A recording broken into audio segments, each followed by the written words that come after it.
Hi everyone, welcome back to our small holding adventure. It's been a little while since we've given you an update, so I thought I'd take the opportunity tonight. It's absolutely horrendous weather outside. I can hear the rain beating against the window while I'm actually talking. So I'm going to give you a little bit of an update about what's been happening in the kitchen. And the most exciting news that I've got to share with you is that Stephen has been busy making me a brand new kitchen island. So I'm going to show you this now, take you on a little tour, then I'm going to turn the camera over to Stephen to give you a little bit of an insight as to how he made it. So this is the side of the island that gets the most traffic. That's our main through door. Here we've just got our cast iron pans, which are just held on with some nice little hooks to make sure that if somebody knocks them when they walk past, that they're not going to fall off. Now on top of the island is this absolutely fabulous chopping board that Stephen's also made that he told you about, so I haven't actually used that yet.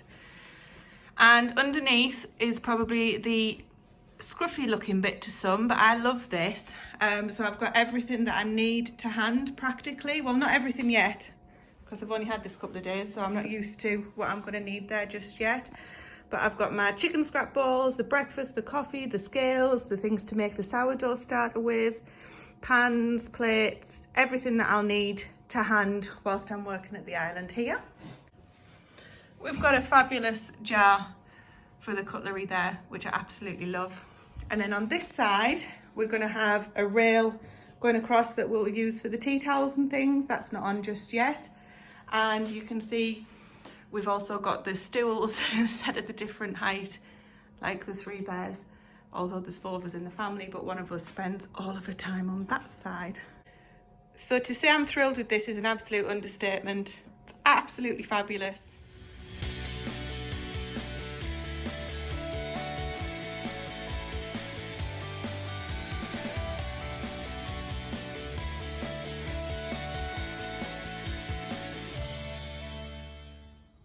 Hi everyone, welcome to my workshop, or as the kids call it, Dad's chicken coop, because there's more shavings in here than there is in any of the chicken coops. So I'll just give you a quick run through of the materials I used and what it cost us basically to build it.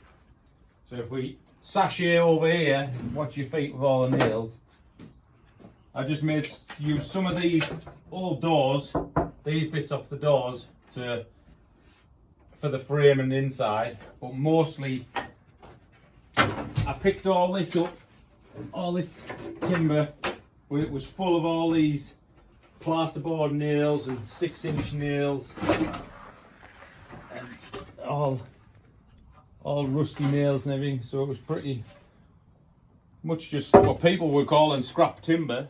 So I picked up I think it was 7 lengths. This, what's that, about 7 foot, so it's about 7 foot lengths, and about, I think there was about 24 13-foot lengths, and I got all that for 50 quid.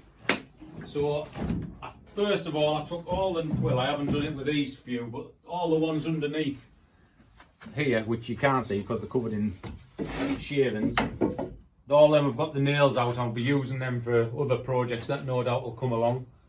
So yeah, all I did was I ran them through this planer thickness here to smooth all the tops and bottoms off, making sure I had all the nails out first, which took the longest really, making sure all the nails and everything were out.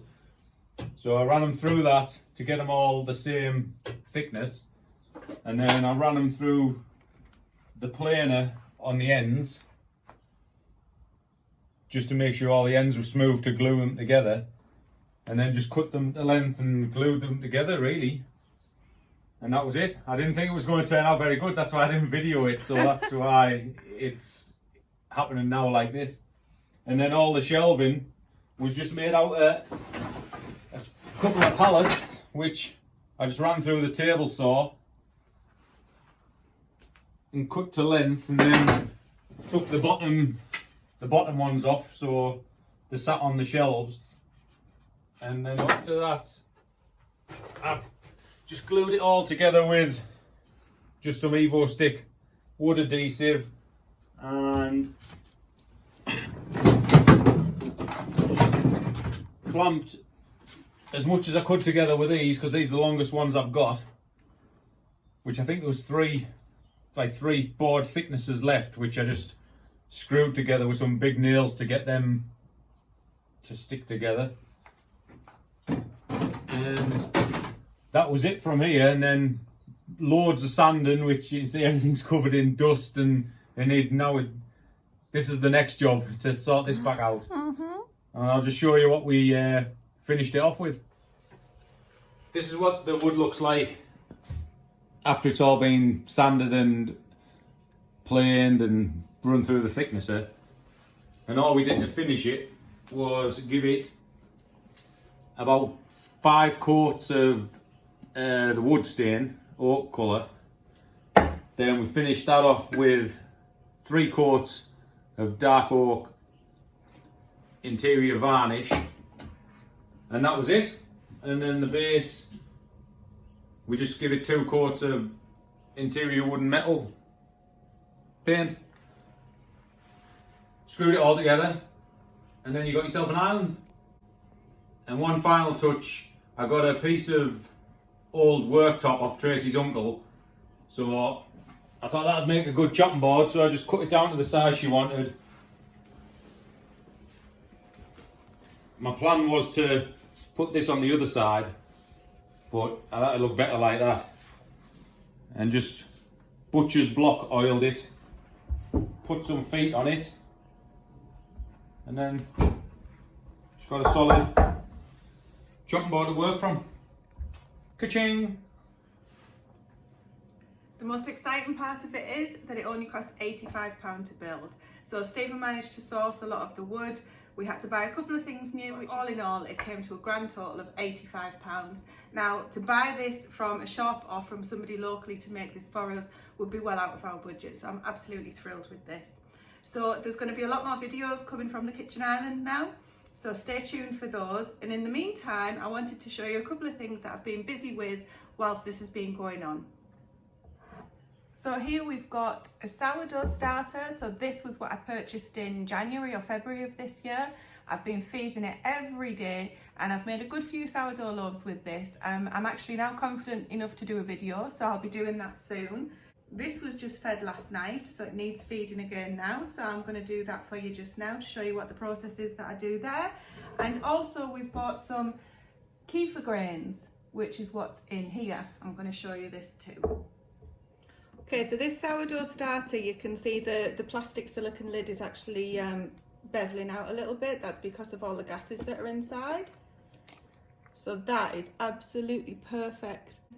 It's been bubbling away, it's actually risen and gone back down again. So this will be now ready for another feed.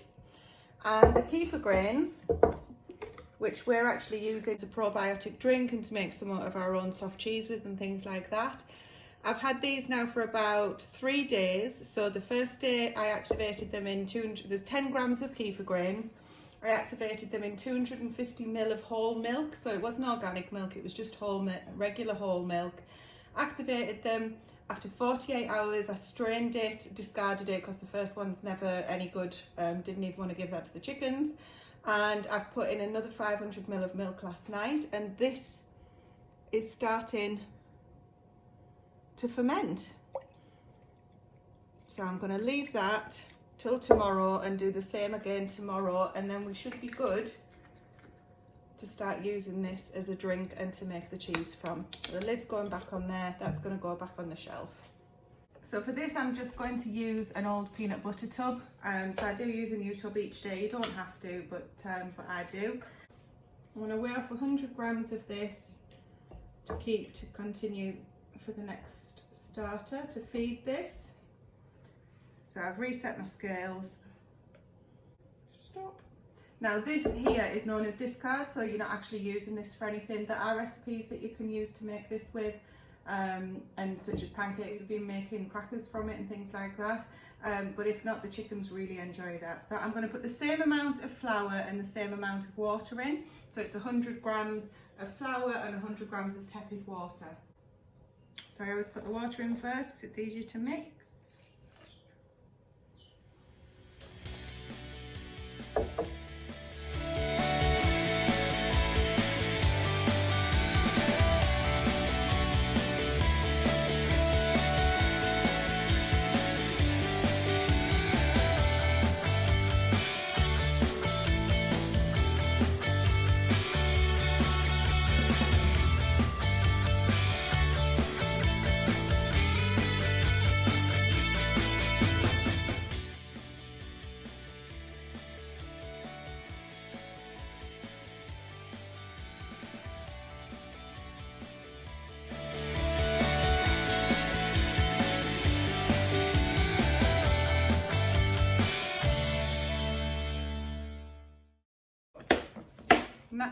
So you just leave that now. You can make a mark on this. You can make a mark on this so you know where your baseline is and to see how much it rises. And that will probably double and come back down again over the next 24 hours. So I'm actually going to be making some bread with this tomorrow. So I'll do that in the next video to show you how I managed to get on. And next to the island, we've got our original window. This used to be the window out to the front of the house. It was extended before we bought it, and then this got boarded over, so it's become a useful set of shelves. So in these small Kilner jars, I keep my onion powders, garlic powders. This is some homemade chili powder, home ground chili powder. I've got an experimental sweet potato there that's doing well to try and grow some slips from. Just some mixed herbs, different types of beans, yeast, pinhead oats. This is my super greens that I made from kale and spinach, dehydrated and ground up. Baking powders, garlic or onion powder, can't remember which one it is. Chicken seasoning, that's actually a bought seasoning which I'm not too keen on. These are actually Latvian soup peas, so I'm going to be using these to grow from rather than eat this year. That's the Kefir that we've been working with. And then I've got all my different types of flours. Obviously these guys need filling up. Self-raising, plain or all-purpose, cornmeal, bread, different things like that. And then we've got some apple cider vinegar. And now I'm going to take you down to the pantry. Okay, so this is the pantry. So we have a lot of dried ingredients. So some examples, we've got flax seeds, we've got soup and broth mix, pearl barley, dried beans, dried peas, yeast, sugars, a little bit of gin, some shop bought brioche and other shop bought items along here. We've got some of our herbs and spices, proving bowl. So this is something that we've got in store to try and see if we can start using it and see how we get along with different types of grains.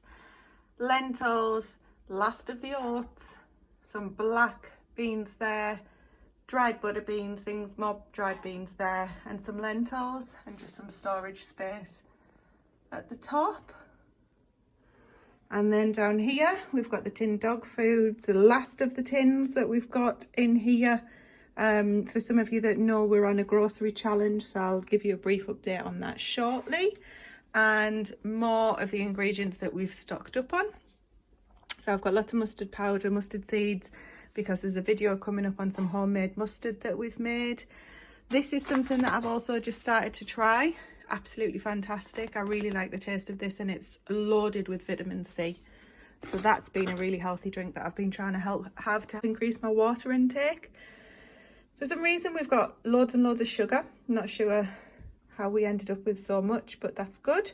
And then we've got dog food. In the buckets at the bottom we have our spare flour, so we buy that by the 16 kilo bags.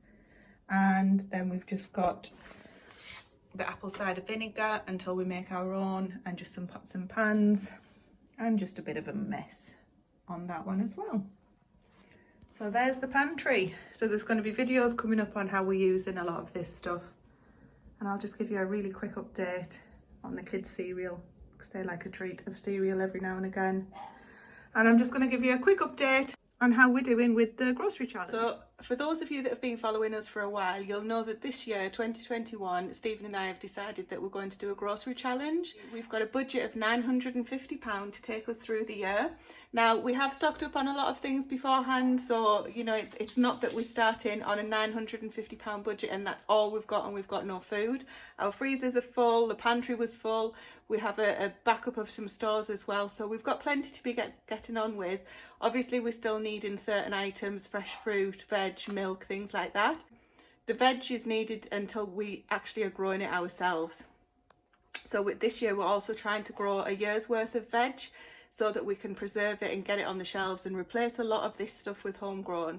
But at the moment, we're not there yet. So we're coming up to the middle of March now, and of the £950, we've been shopping twice this year. And the first time we went and we spent about £19 I've got the exact figures. And the second time I spent about £44. So we're on target and we're doing well, and in theory when we get to the summer we shouldn't need to spend anywhere near as much anyway, so I'm pretty confident that we're going to be able to do this by the end of the year. All of the money that we're saving from not spending on the groceries is going to overpay our mortgage, because ideally we want to be mortgage free as soon as possible. So all in all, it's proving to be a great challenge. We're starting to get creative with some of our meals, so I'll show you some of those just now. But yeah, all in all, it's going really well. But for now, it's time to get tea out of the Arga and feed my family. So I hope you've liked this little insight as to what we get up to in the farmhouse kitchen. There's going to be lots more, so please, if you like this kind of content, like and subscribe, and I'll speak to you in the comments below. Time to serve up some tea. So we've got our home-raised pork chops with some roasted veg and some mustard and some dried beans.